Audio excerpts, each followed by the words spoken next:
GLQ 1100, Géologie générale, cours 6, tectonique des plaques, module 3, la théorie de la tectonique des plaques. La théorie de la tectonique des plaques s'est apparue durant les années 70. C'était pour expliquer les nouvelles découvertes qu'on avait faites dans le domaine du paléomagnétisme et les nouvelles connaissances qu'on avait acquises sur les fonds océaniques. On avait déjà dit, là, on s'est rendu compte que les fonds océaniques sont en basalte. Bon, est-ce qu'il y a une explication pour ça? Et là, ben, la topographie, là, les chaînes de montagnes où il y a du volcanisme, les fosses, là, eh bien, une théorie pour expliquer tout ça. Mais avec le développement des études de paléomagnétisme dans les fonds océaniques, rapidement, la théorie s'est transformée en modèle de compréhension. Et ça explique pas juste la topographie des fonds océaniques, là, où sont les fosses, où sont les chaînes de montagnes, mais des phénomènes aussi variés là, que l'emplacement des zones, des chaînes de montagnes, les zones de tremblement de terre, les zones de volcans. Eh bien, on va regarder tout ça. En fait, on va vous présenter la théorie de la tectonique des plaques. Juste un petit instant.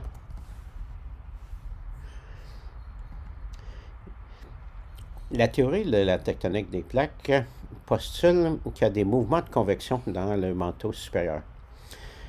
Le manteau supérieur, c'est la partie liquide, c'est l'asténosphère. Par-dessus, on a une croûte rigide qui est la lithosphère. Quand on est en milieu océanique, ici, la lithosphère, eh bien, c'est la composition des magmas du manteau supérieur qui forment ces roches-là. Ce sont des basaltes. Maintenant, le globe terrestre est découpé en un peu plus d'une vingtaine de plaques distinctes, qu'on va appeler des plaques tectoniques. C'est ce qui est représenté en vert présentement ici dans l'animation. Et ces plaques-là sont animées de mouvements dus à ce qui se passe dans le manteau supérieur, les mouvements de convection. Donc, à certains endroits, les plaques subissent des mouvements en distension. Ça cherche à ouvrir à cet endroit-là. On va appeler ça une limite constructive. Et là, ben, du nouveau plancher océanique va se former à chaque fois que ça s'ouvre et que du magma vient causer du volcanisme le long de cette fissure-là. Et les planchers océaniques s'agrandissent par leur dorsale. Ce phénomène d'ouverture de la croûte océanique, ça peut se produire également sous un continent. À ce moment-là, le mouvement de convection va chercher à ouvrir la croûte océanique qui est en dessous. Et là, ben, ce n'est pas vraiment une chaîne de montagnes qui va se former, comme c'était le cas quand c'est simplement de la croûte océanique. C'est plutôt les roches continentales qui surmontent, qui vont progressivement s'affaisser. Donc, ça va faire un fossé d'effondrement qu'on va d'abord appeler un graben, puis un rift. Et si l'histoire de l'ouverture continue à cet endroit-là, un nouvel océan va finir par se former à force là, de séparer les terrains ici. Là. Voilà pour les limites constructives. Donc, on a ici les zones de rift quand on est en milieu continental et les dorsales quand on est en milieu océanique. Bien sûr, si on crée du nouveau plancher océanique, eh bien, il faut en détruire en quelque part pour conserver la taille du globe terrestre. C'est dans les zones de subduction que ça se passe. Il y a 3 types de zones de subduction. Commençons par la première à gauche ici. C'est quand il y a collision entre 2 croûtes océaniques. Bon, eh bien, la plus dense va couler en dessous, comme c'est à peu près la même composition chimique tout le temps, hein, c'est la composition du manteau supérieur. C'est la plus froide qui est la plus dense. Et là, bien, elle va plonger, ça va créer une dépression à l'endroit du plongement. Là, on trouve une explication là, pour les fosses océaniques. Et la forme va généralement être arquée en plus.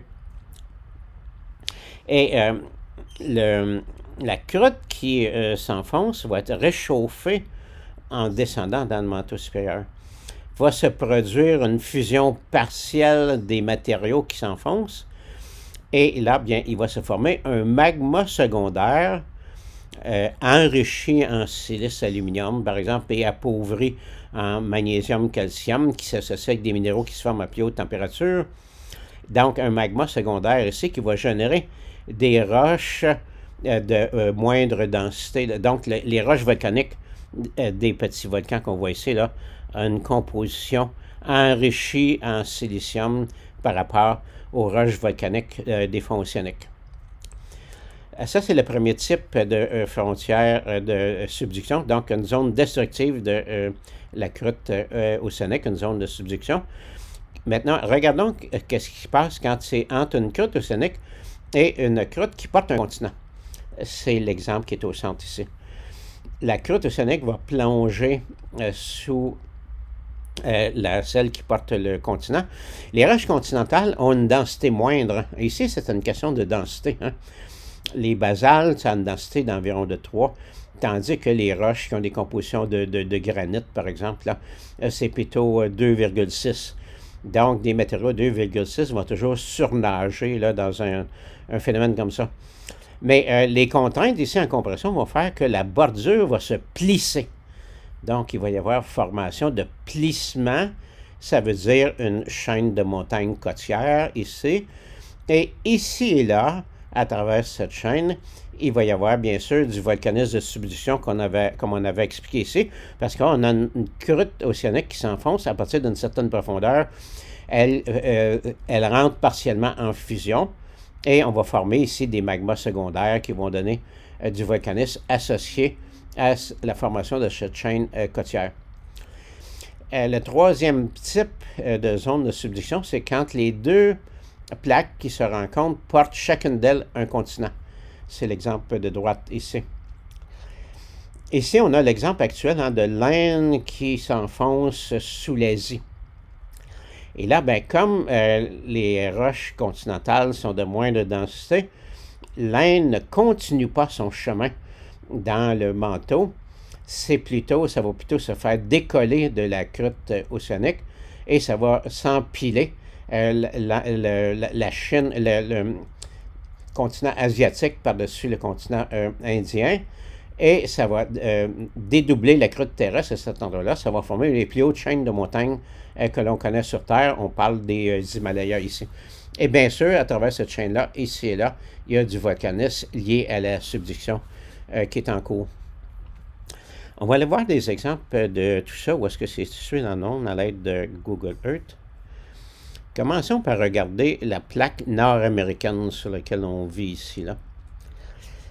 On se tasse ici. Voici, j'ai un petit utilitaire qui superpose la limite des plaques tectoniques. En vert, ce sont les zones de dorsale, les zones où se construit le nouveau plancher océanique. En rouge, ce sont les failles transformantes. À cet endroit-là, il n'y a pas de gain ou de perte, ça fait juste coulisser horizontalement. Et en bleu, il y en a un trait bleu ici, là. Ici, c'est une zone de subduction. Il y a de la croûte océanique qui disparaît dans le manteau terrestre pour se faire recycler. Donc, si on faisait le tour de la plaque nord-américaine, on va explorer ça. Mettons qu'on commence ici. Eh bien, ici, c'est une zone de dorsale, donc le plancher océanique est repoussé vers l'ouest. L'Amérique s'éloigne toujours de l'Afrique et de l'Europe à cause de cette poussée-là ici qui vient de la dorsale. On arrive ici à un endroit assez intéressant. Regardez, il y a tellement de pression dans le manteau là, que c'est pas juste est-ouest, là. Il y a un autre axe de dorsale qui a commencé à se développer. Ça chauffe à cet endroit-là. Est-ce qu'il y a des terres émergées? Ben oui, il y a des terres émergées. Qu'est-ce qu'on s'attend de trouver là? Eh bien, des volcans, hein? C'est du volcanisme là, lié au phénomène de dorsale qu'on est en train de voir ici. Donc, des volcans où la lave principale, c'est le basalte. On est dans les Açores présentement, des îles essentiellement volcaniques. Et regardez, c'est directement sur la dorsale médio-atlantique. C'est pas les seuls émergés, les seules terres émergées. On va mettre le nord en haut, c'est plus facile de se repérer. Le nord, c'est par là. Hein? L'Islande, c'est également une terre émergée directement sur la dorsale. C'est essentiellement formé de basalte, ce pays-là. Ça se continue. Ça vient chercher à travers la partie ouest de la partie est de la Sibérie ici. Ça se poursuit en faille transformante et ça se rejoint de l'autre côté à une zone de subduction. Ça commence à peu près ici, là. Et là, ben, ici, le trait bleu, je vais remettre le nord en haut ici pour qu'on ne perde pas le nord, comme on dit. Hop. Voilà. Bon, donc c'est le plancher de l'océan Pacifique ici qui disparaît sous la plaque nord-américaine qu'on voit ici. Ça se continue, la ligne en bleu ici, ça se continue. Il y a des failles transformantes ici.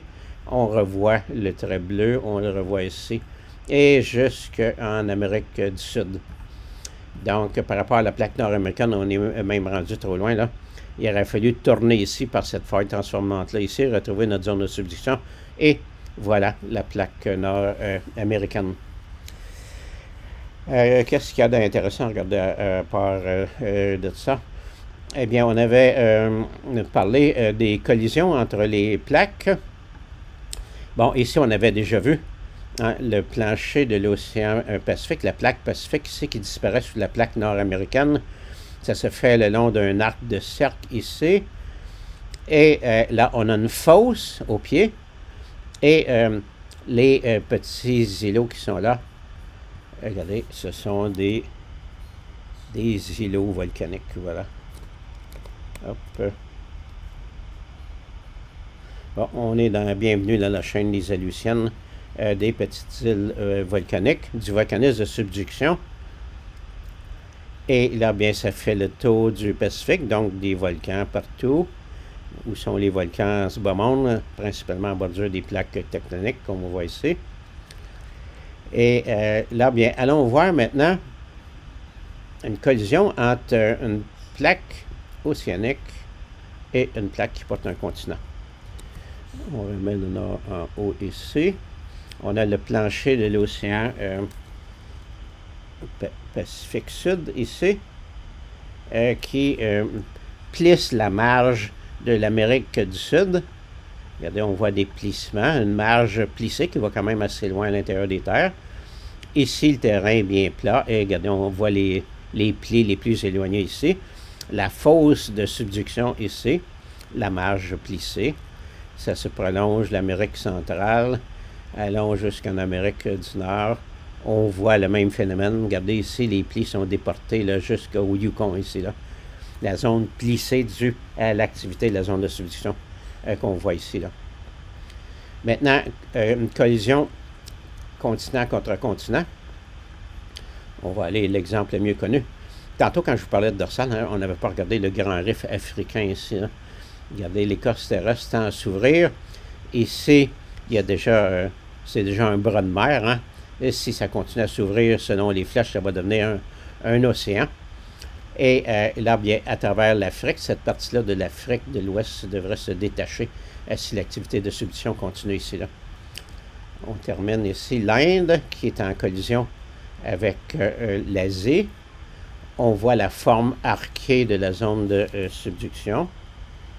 Et là, bien, si on s'approche pour voir un petit peu l'effet des montagnes, est-ce qu'on peut avoir la vue? Hein? On a un terrain bien plat et hop, les plus hautes chaînes de montagnes sur Terre, c'est dû à cette zone de subduction-là, ici. Là. Donc, voilà des phénomènes qu'on peut voir dans Google Earth par rapport à la tectonique des plaques. Je vais vous en montrer un petit dernier. On va reparler de ça dans un prochain cours. Les tremblements de terre, où est-ce que ça se produit principalement? Eh bien, la bonne réponse, c'est sur la bordure des plaques. Est-ce que c'est survenu des tremblements de terre dans l'est du Canada récemment? On va cliquer sur le petit utilitaire pour voir ça. Hop. Il y a un petit point ici, là. On est déjà aux États-Unis, là, donc assez tranquille ces derniers temps, là. On n'a pas été tremblé par des tremblements de terre. Allons sur la côte ouest du Canada. Oh, wow! Regardez, si on regarde la légende ici, là, quand c'est jaune, c'est dans la dernière semaine, et quand c'est orange, c'est la journée en cours. Bon, eh bien, on a une zone de subduction ici. Hein, c'est criblé. Il arrive des tremblements de terre tous les jours, là, ici, là. Hein? Bon, et là, bien, voilà, ça suit les zones de bordure de plaques qu'on a ici. Et on pourrait dire, c'est moins... quand ce sont des zones de dorsale, comme c'est de la distension de l'écorce terrestre, il y en a moins. C'est plutôt quand ce sont des frottements, là, comme là où il y a des zones de subduction, ou là il y a des failles transformantes, là, c'est plus évident pour ça. Là.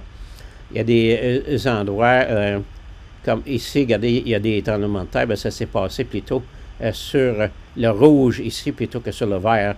Là, ici, oui, on a une petite exception, là, mais en général, là, c'est soit un mouvement cisaillant, c'est-à-dire les traits en rouge, ou un trait en bleu, là, le chevauchement de deux plaques. Là. Là, ici, c'est la plaque de l'océan Pacifique qui s'enfonce sous l'Amérique du Nord. Bon, eh bien, on fait disparaître ça.